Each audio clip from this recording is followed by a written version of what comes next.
My name is Sophie Castellano and I'm 32 years old. The night my parents seated me in a hotel hallway at my brother's 10th anniversary party was supposed to be a celebration of love and commitment. Instead, it became the moment I finally showed my family that the failure they'd spent a decade dismissing had actually been the one funding their entire lifestyle.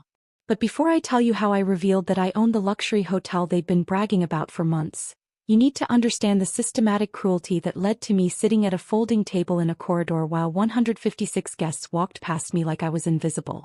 I arrived at the Grandview Hotel at 6 p.m. on a cool evening in early November. The hotel was spectacular, a restored historic property perched on a hillside with panoramic views of the city, marble floors, crystal chandeliers, and the kind of old-world elegance that attracted celebrities and politicians. I'd purchased it 6 months ago for $2.3 million, part of a portfolio of properties I'd been quietly acquiring for the past 5 years. What made tonight special wasn't just the beauty of the venue. It was that my brother Daniel had been bragging for 6 months about hosting his anniversary party at the most exclusive hotel in the city, completely unaware that his disappointing little sister owned every square foot of it. I pulled up to the entrance in my practical Toyota Camry, watching as valets rushed to open doors for Mercedes, BMWs and Teslas. A young valet approached my car with a professional smile that faltered slightly when he saw my modest vehicle among the luxury cars. "Welcome to the Grandview," he said. "Are you here for the Castellano anniversary celebration?" "Yes. I'm Daniel's sister, Sophie." He took my keys, but I noticed his expression shift, a flicker of recognition or perhaps pity. Before I could process it, my father appeared at the top of the entrance stairs. He was wearing a tailored tuxedo, his gray hair perfectly styled, his posture radiating the authority of a man who'd spent his career as a corporate executive. When he saw me, his welcoming smile froze into something harder. "Sophie," he said, not moving from his position at the top of the stairs. "You're here. Not, 'I'm glad you came' or 'you look nice.' Just an acknowledgement of my existence, delivered with the warmth of a building inspector noting a code violation. Of course I'm here, Dad. It's Daniel's anniversary." He descended the stairs slowly, deliberately making me wait. When he reached me, he looked me over with barely concealed disapproval. I was wearing a simple black dress, elegant, appropriate, but not designer. My shoes were comfortable heels from a department store, not Louboutins. My jewelry was minimal, small pearl earrings that had been my grandmother's. "We need to discuss the seating arrangement," my father said, his voice low but not quite quiet enough to prevent nearby guests from hearing. "Your mother and I made some decisions about the reception layout." "Okay," I said slowly, sensing something was wrong. "The ballroom is set up for 150 guests. We've arranged the seating very carefully. Family at the front tables, Daniel's business associates and important connections in the middle section, extended family and friends toward the back." He paused. "There wasn't really an appropriate table for you in the main ballroom." I stared at him. "What does that mean?" "It means we've set up a space for you in the corridor outside the ballroom. A small table. You'll still be able to hear everything, see some of what's happening through the doorway. But we felt it was best to keep the main ballroom for people who are more centrally involved in Daniel's life." The words hit me like a physical blow. "You're seating me in the hallway?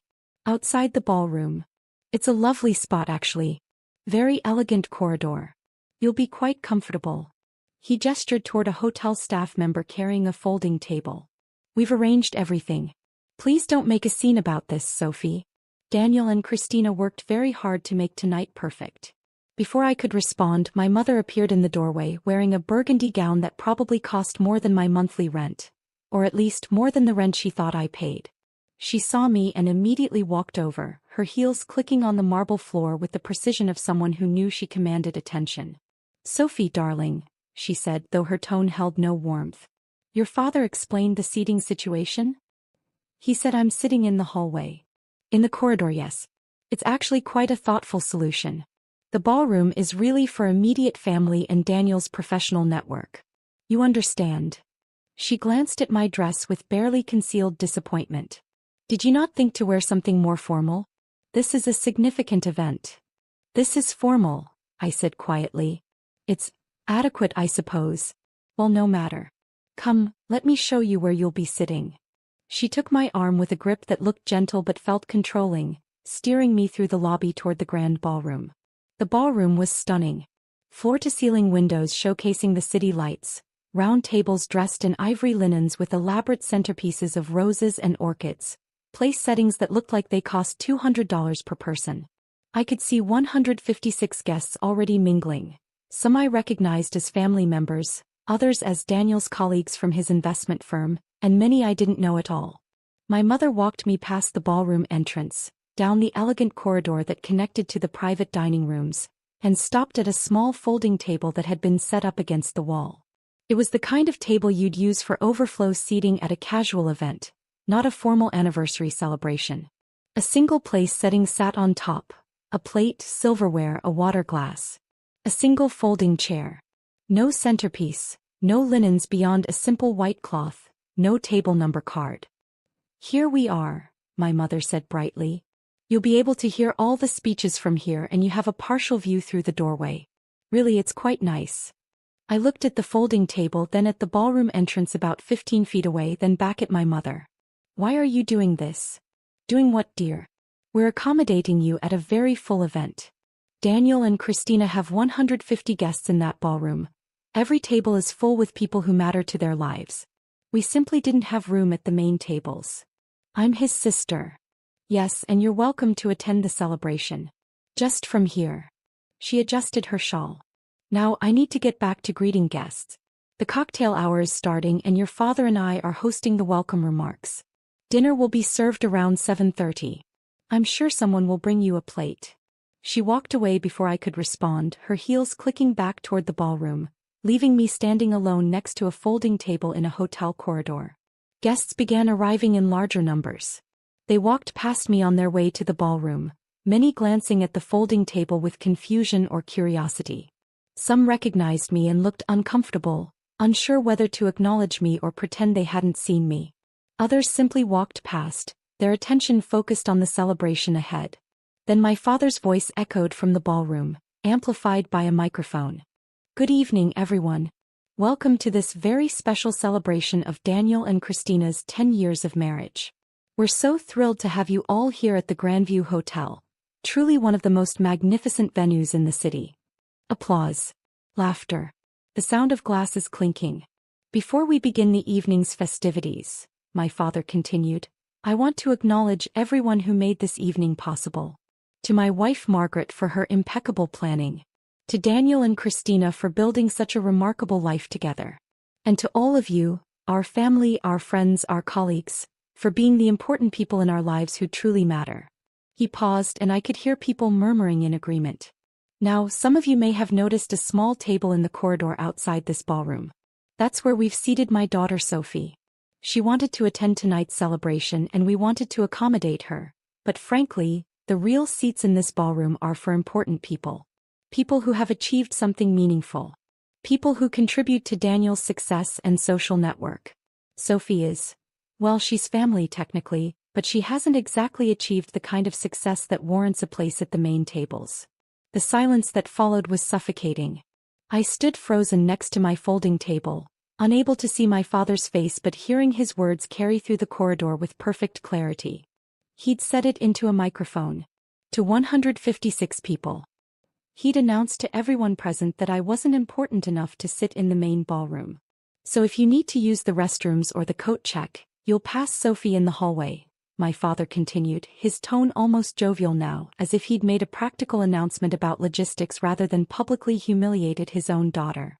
"Please don't feel obligated to stop and chat with her.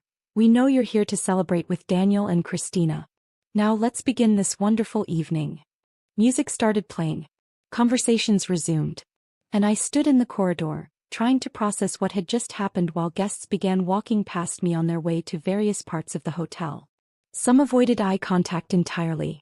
Others stared at me with a mixture of pity and second-hand embarrassment. A few took photos, discreetly, but I saw them. By the time 30 minutes had passed, at least 40 people had walked past me, and I'd become a spectacle. The daughter seated at a folding table in the hallway. The one who wasn't important enough for a real seat. If you're genuinely enjoying this story, I'd really appreciate it if you could hit that like button. But only if you're finding this interesting. No pressure at all. Let me take you back 8 years so you can understand how we got here. I need you to see the pattern of dismissal and financial manipulation that led to my parents seating me in a corridor while 156 people witnessed my humiliation. I grew up as the younger child in a family that worshipped professional achievement and social status. Daniel, 5 years older than me, was the golden child from birth. He went to Princeton, got his MBA from Harvard, and landed a position at a top investment firm in Manhattan, making $420,000 a year. He married Christina, a corporate attorney from a wealthy family with connections that made my parents giddy with social climbing opportunities. My parents threw elaborate parties for his promotions, framed his business press mentions, and introduced him as our son, the investment director. I took a different path. I studied accounting at a state university, graduated with honors, and took a job at a small firm specializing in forensic accounting and asset recovery. My starting salary was $58,000. Respectable but not impressive by my family's standards. My parents told their friends I worked with numbers, in the same tone they might use to say, works at a call center. What they didn't know was that I was exceptional at my job. I had an instinct for finding hidden assets, tracking complex financial trails, and recovering money from sophisticated fraud schemes. Within 3 years, I'd been promoted to senior forensic accountant. Within 5 years, I'd helped recover $47 million in assets from various fraud cases, earning substantial performance bonuses that my family never asked about. At 27, I left the firm and started my own forensic accounting consultancy. My first year, I made $340,000. My second year, $680,000. By my fifth year, I was earning over $1.2 million annually, working with attorneys, insurance companies, and corporations to track down hidden assets and financial fraud. I invested everything carefully. Real estate, mostly small apartment buildings at first, then commercial properties, and finally 6 months ago the Grandview Hotel for $2.3 million. I kept driving my Camry. I kept living in a modest condo. I kept wearing department store clothes. Because I'd learned early that my family didn't value achievement they couldn't show off. So why bother telling them? But here's the cruel irony. While my family spent 8 years telling me I was a disappointment, they had no problem taking my money when they needed it. It started 7 years ago when Daniel needed a down payment for his first apartment in Manhattan. He came to me embarrassed, explaining that his signing bonus hadn't come through yet and he needed $45,000 immediately or he'd lose the apartment. "Don't tell Mom and Dad," he said. "They don't need to know I'm short on cash. This is just temporary." I gave him $50,000 and told him not to worry about paying it back quickly. 3 months later, my mother needed help with unexpected medical bills. $15,000. Then my father's business consulting venture needed capital. $30,000. Then Daniel needed money for Christina's engagement ring. $22,000. Then my parents needed help with property taxes. $28,000. It became a pattern that repeated itself over and over. Someone would call, always late at night, always stressed, always with an urgent need. Over 7 years, I'd given my family $412,000. I tracked every transfer in a detailed spreadsheet. Date, amount, recipient, stated reason, confirmation of transfer. They never thanked me publicly. At family dinners, they'd praise Daniel for picking up the $300 restaurant check while I sat quietly knowing I'd sent my father $8,000 that same week. When my mother bought expensive furniture, she'd show it off to relatives while failing to mention I'd sent her $12,000 for emergency expenses the month before. When Daniel and Christina bought a weekend house in the Hamptons, my parents hosted a celebration party, funded partially by money Daniel had borrowed from me and never repaid. The exclusion grew worse over time. Family vacations happened without me. "We didn't think you could afford it," my mother explained when I found out they'd spent 3 weeks in Greece with Daniel and Christina. "We know your little accounting job doesn't pay much." Holiday celebrations got scheduled around Daniel's availability. "He's so busy and successful," my father would say. "We have to accommodate his schedule." When I mentioned I was also busy, my father waved dismissively. "You count numbers all day. You can take time off." At family gatherings, I became invisible. Conversations centered on Daniel's achievements, Christina's cases, their social circle, their investments. When I tried to contribute to discussions, my mother would interrupt. "That's nice, Sophie. Did you hear about Daniel's promotion?" If I mentioned a success at work, my father would change the subject. Speaking of success, Daniel closed a $200 million deal last month. The worst part was that they genuinely believed I was struggling financially. They'd make comments about my little condo, and my sensible car, and my budget-conscious lifestyle. They'd give me gift cards for Christmas while giving Daniel and Christina luxury items. They'd offer me their hand-me-down furniture while buying expensive new pieces for themselves. All while I was funding their lifestyle with money they never acknowledged. 6 months ago, when the Grandview Hotel came on the market, I saw an opportunity. Daniel had been talking about it for weeks. How he wanted to host his 10th anniversary party there, how exclusive it was, how difficult it was to book events. It's the kind of place that really shows you've made it, he told the family at dinner. Only the most successful people can host events at the Grandview. So I bought it. I used my forensic accounting skills to structure the purchase through an LLC that obscured my personal involvement. I hired an excellent general manager named Patricia Reeves who knew exactly who I was and what I was planning. And when Daniel contacted the hotel 6 months ago to book his anniversary party, Patricia quoted him standard rates and helped him plan every detail, never once mentioning that his struggling little sister owned the property. And now, sitting at my folding table in the corridor while 156 guests walked past me on their way to and from the ballroom, watching some of them take photos of my humiliation, I knew exactly what I was going to do. The cocktail hour lasted until 7:15 p.m. I sat at my folding table alone while guests moved in and out of the ballroom. Some relatives I hadn't seen in years walked past me without saying hello, clearly uncomfortable. Others I didn't recognize at all. Daniel's business connections, people from Christina's firm. A few stopped to make awkward small talk. "Sophie, I didn't expect to see you here," my Aunt Linda said, eyeing my folding table setup with obvious confusion. "Where else would I be? It's my brother's anniversary." She glanced toward the ballroom, then back at me. "Yes, but out here? Don't you have a seat inside? Apparently the real seats are for important people." Her face flushed with embarrassment, not for herself but for me. She touched my shoulder in a gesture that felt more like condolence than comfort. "I'm sorry, honey. This is something." Then she hurried into the ballroom, clearly not wanting to be associated with my humiliation. At 7:30 p.m. dinner service began. I could hear the sounds of plates clinking, conversation rising and falling, laughter echoing from the ballroom. The smells of the meal drifted into the corridor. Herb-crusted salmon, roasted vegetables, some kind of rich sauce. My stomach growled. I'd skipped lunch expecting to eat at the party. A server appeared with a single plate.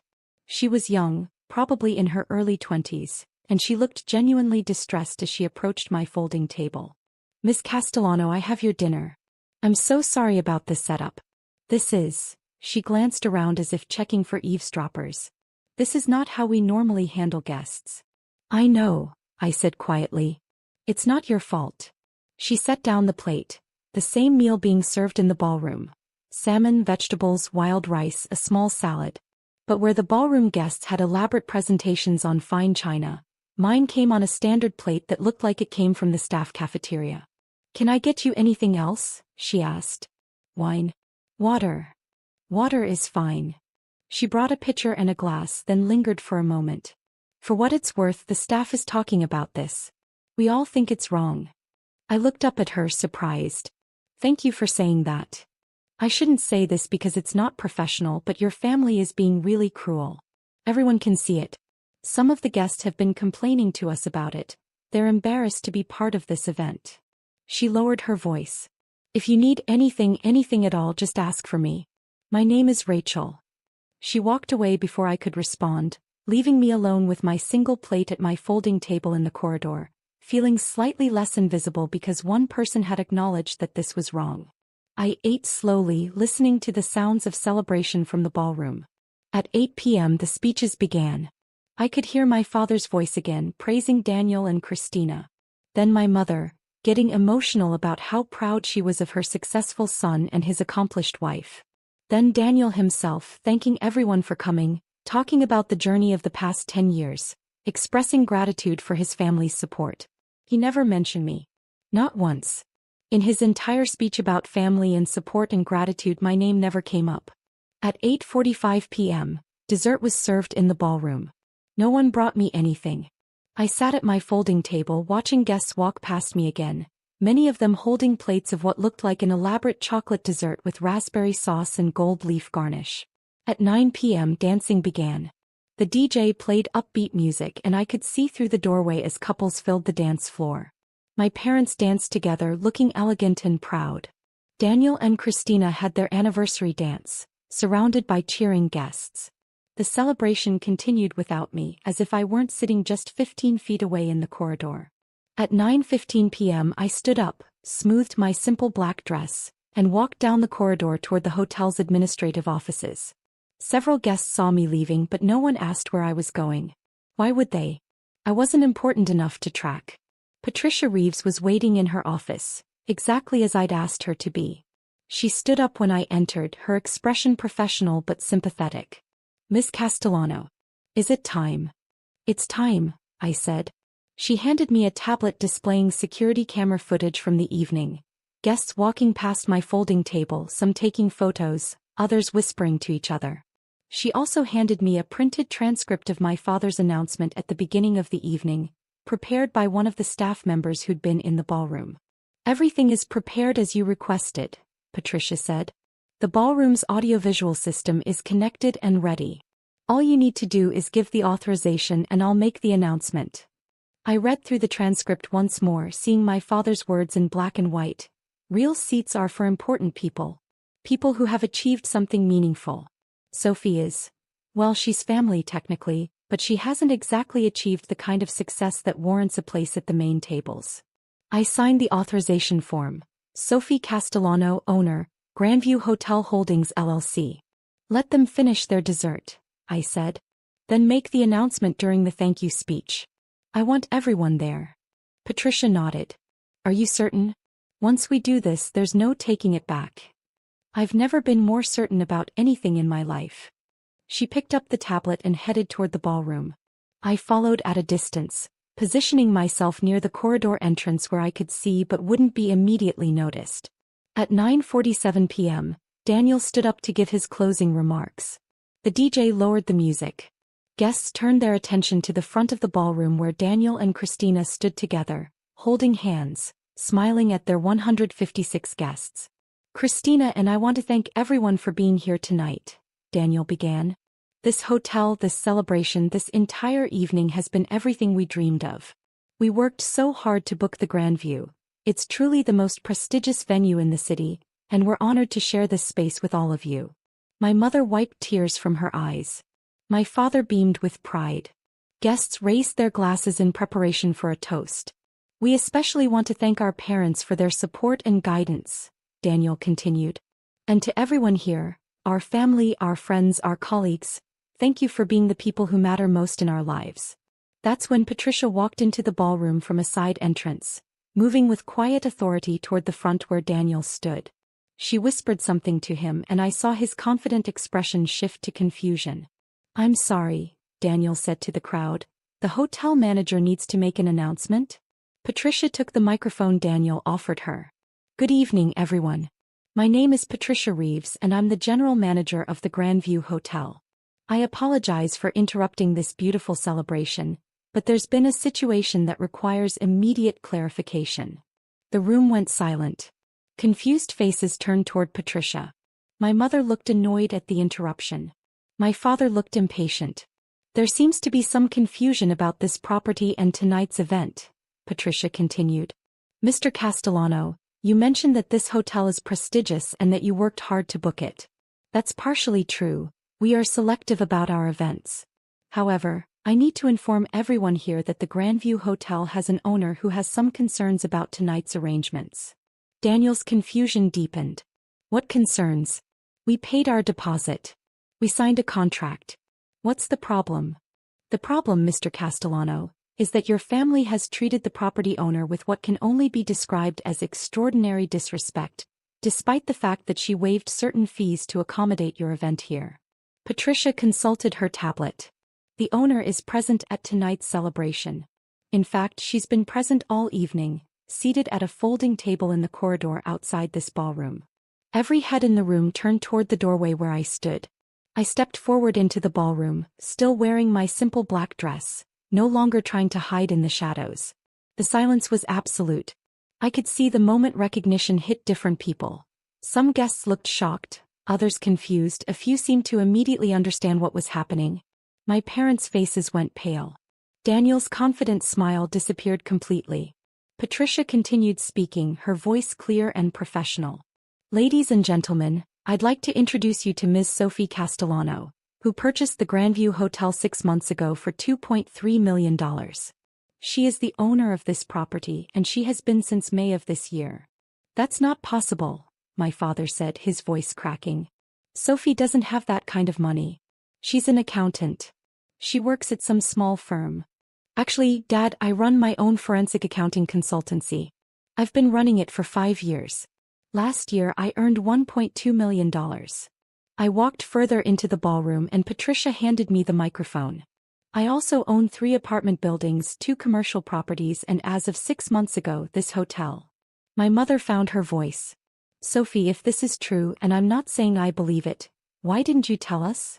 Because every time I tried to tell you about my work, my success, my achievements, you interrupted to talk about Daniel.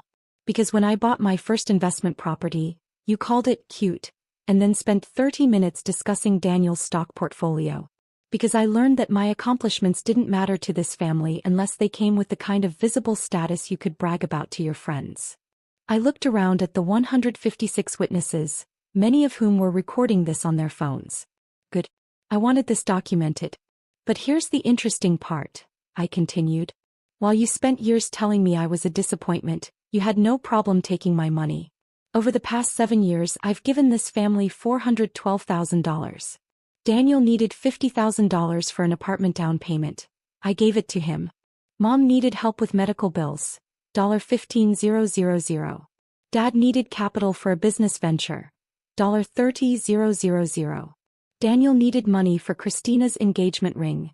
$22,000. Christina's face had gone white. He turned to Daniel. You borrowed money from your sister for my ring? It was temporary, Daniel stammered. I was going to pay her back. Did you? I asked. Did you ever pay me back? Did anyone in this family ever pay me back or even say thank you? I pulled out my phone and held up a document. I have a spreadsheet. Every transfer, every date, every amount. $412,000 over 7 years. And tonight, Dad stood at this microphone and told 156 people that I haven't achieved anything meaningful, that I don't deserve a real seat at the table because I'm not important enough. My father tried to recover. Sophie, you're taking this out of context. No, Dad. I'm putting it in context. You seated me at a folding table in a corridor. You announced to everyone here that real seats are for important people and I'm not one of them. You said this into a microphone in a hotel I own, at a party I made possible by waiving the $35,000 venue fee as my gift to Daniel and Christina. The gasps from the crowd were audible. Daniel's face had gone from pale to red. You own this hotel? You waived the venue fee? Why didn't you say something? Because I wanted to see how you'd treat me. I wanted witnesses. I wanted everyone in this room to see exactly who this family is when they think someone doesn't matter. I looked at Patricia.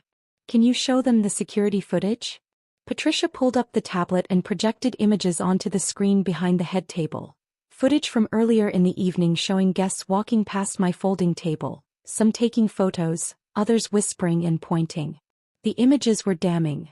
A woman alone at a makeshift table in a corridor while a celebration happened without her.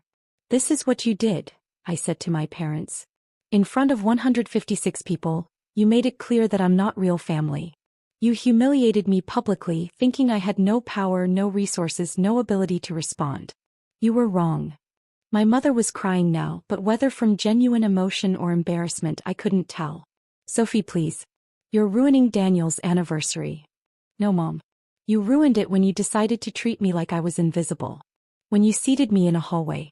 When Dad announced that I wasn't important enough for a real seat. I turned to address the entire room. To everyone here, I want to be clear that I hold nothing against you. You're guests at what should have been a celebration. But I need you to understand what you witnessed tonight. You walked past me in that corridor. Some of you took photos. All of you heard my father announce that I wasn't important enough to sit with you. I wanted you to see that, to remember it, because I needed witnesses to understand who this family really is. An older woman I didn't recognize stood up from one of the middle tables. I've been uncomfortable all evening, she said. I'm a colleague of Daniel's, and when I arrived and saw that set up in the corridor, I thought it was for hotel staff or vendors. When I realized it was for his sister, I almost left. This is cruel.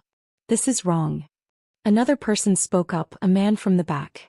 I took a photo of that folding table earlier because I couldn't believe what I was seeing. I thought there must be some explanation. Now I know the explanation is just that your family is awful. More voices joined in, some supporting me, others defending my parents, many just expressing shock at what was unfolding. The carefully orchestrated celebration had devolved into chaos. Daniel tried to regain control. Everyone please. Let's calm down. Sophie, if you want to discuss family issues, we can do that privately, but you can't just. I can't just what, Daniel? Exercise my property rights? Make an announcement at an event in my hotel? Tell the truth about how you've treated me. I looked at Patricia. Please inform my family that after tonight, they're not welcome to book events at this property. They can finish this celebration, I paid for it after all, but they won't be coming back. You can't ban us from a hotel, my father shouted. We'll sue. You'll do nothing, Dad. Because I have documentation of everything. Every dollar I gave you. Every dismissive comment. Security footage of tonight's seating arrangement. A recording of your announcement that I'm not important enough for a real seat. I looked around the room one final time. To everyone here, please enjoy the rest of the evening. The bar is still open, the music will continue, and I hope you have a wonderful time despite the drama. But understand that you witnessed something tonight. A family publicly humiliating someone they assumed was powerless, only to discover she owned the ground they were standing on. I handed the microphone back to Patricia and walked out of the ballroom, through the corridor where my folding table still sat as evidence of their cruelty, and out into the cool night air. Drop a comment and let me know where you're watching from. I love hearing from people who've dealt with difficult family dynamics. Behind me, I could hear voices rising in the ballroom. Arguments, exclamations, the sound of a celebration completely derailed. I got in my Camry and drove home feeling lighter than I had in years. My phone started ringing at 10:23 p.m. Daniel called first, then my father, then my mother, then Daniel again. By midnight, they'd called 67 times. The voicemails were a mix of anger, denial, and desperate attempts at damage control. Daniel, you humiliated us. You ruined my anniversary. How could you do this? My father, this is unacceptable behavior, Sophie. We need to talk about your outburst. My mother, please call us back. We can explain everything. You're taking this all wrong. I blocked all their numbers at 12:15 a.m. and went to bed.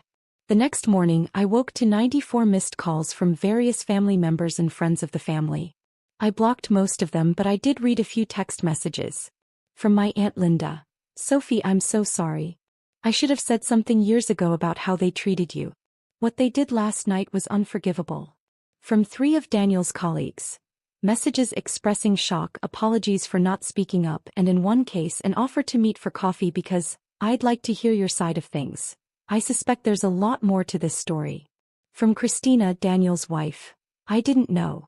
About the money you gave him, about how they treated you. I'm filing for separation. I can't be married to someone who would treat family this way and lie to me about it. That last message surprised me. I didn't respond immediately, but I saved it. 2 weeks after the anniversary party, I received a letter from an attorney representing my parents and Daniel. They were demanding I return the $412,000 they claimed they'd given me in good faith, and that I'd misappropriated. The letter also threatened to sue me for intentional infliction of emotional distress for my public attack at the anniversary party. I forwarded everything to my attorney along with my spreadsheet of transfers, bank records showing every transaction, text messages and emails requesting money, and security footage from the anniversary party.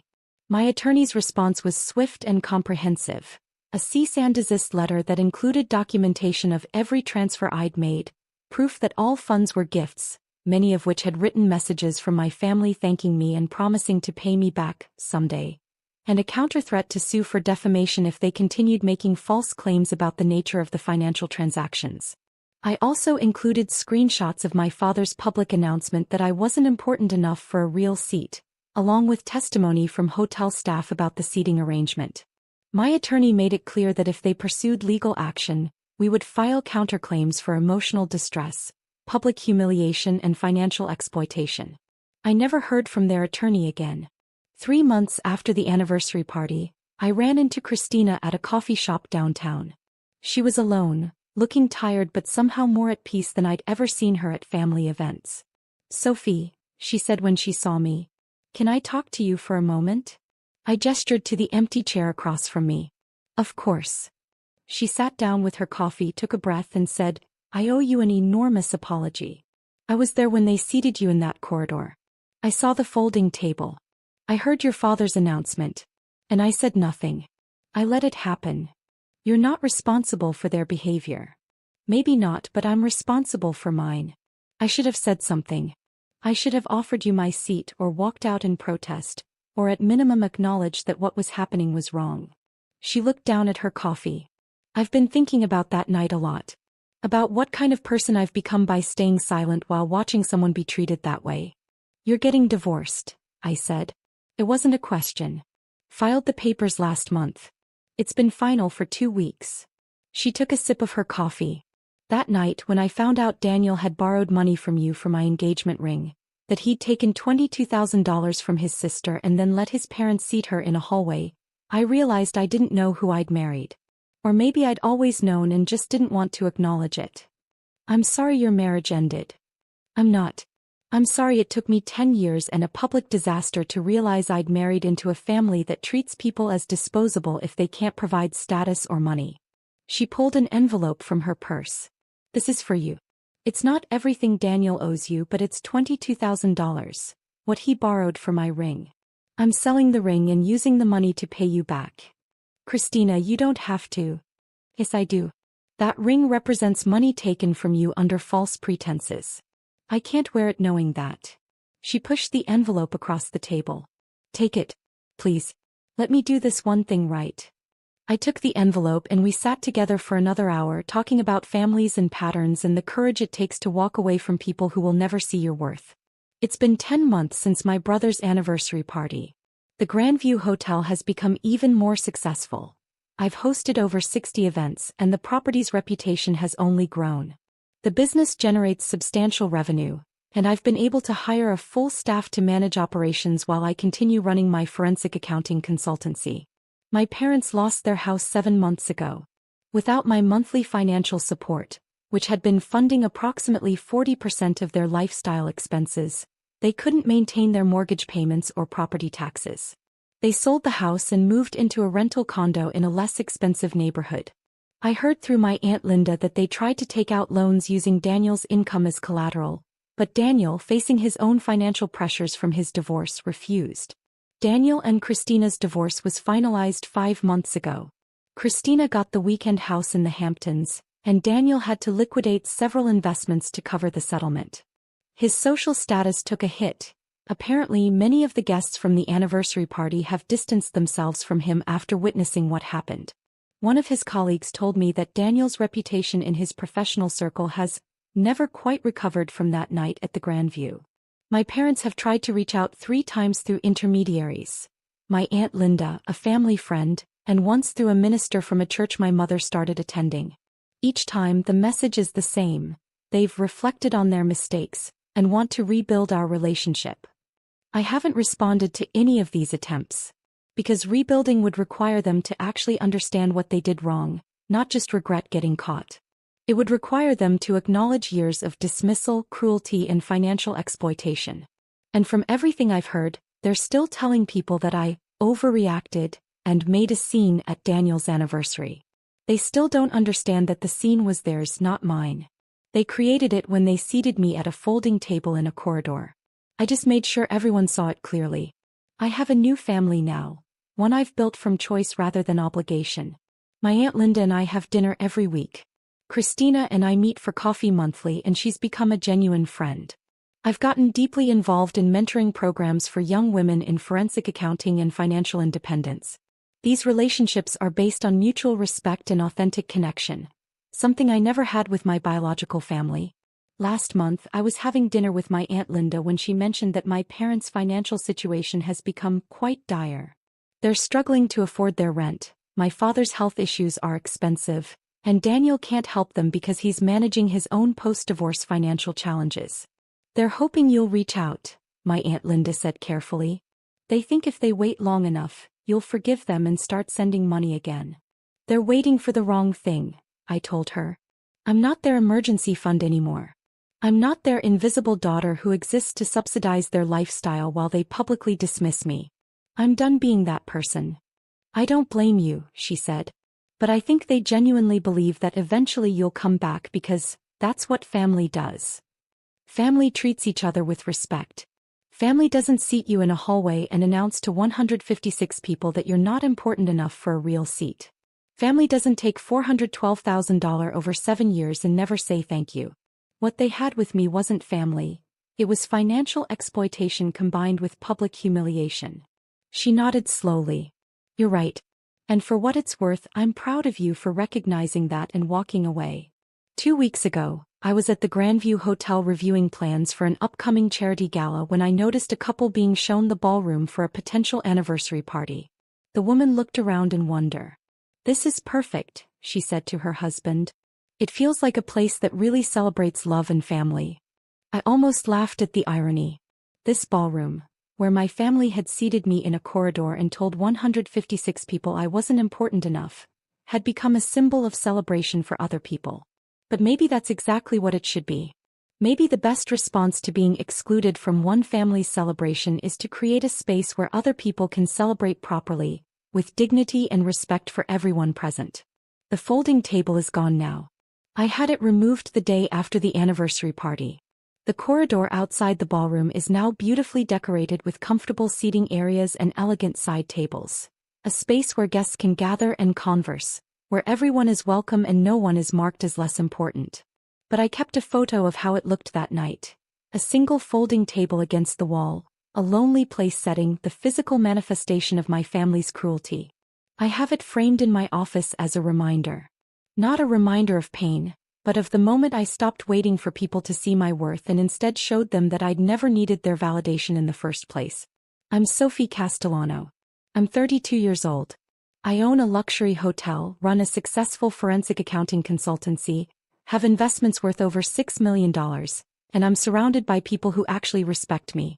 My family seated me at a folding table in a corridor and told 156 people I wasn't important enough for a real seat. 4 hours later, they learned I'd purchased their exclusive venue for $2.3 million 6 months earlier. 4 hours later, 156 people witnessed the exact moment my family realized they'd been wrong about everything. And I've never been happier in my entire life.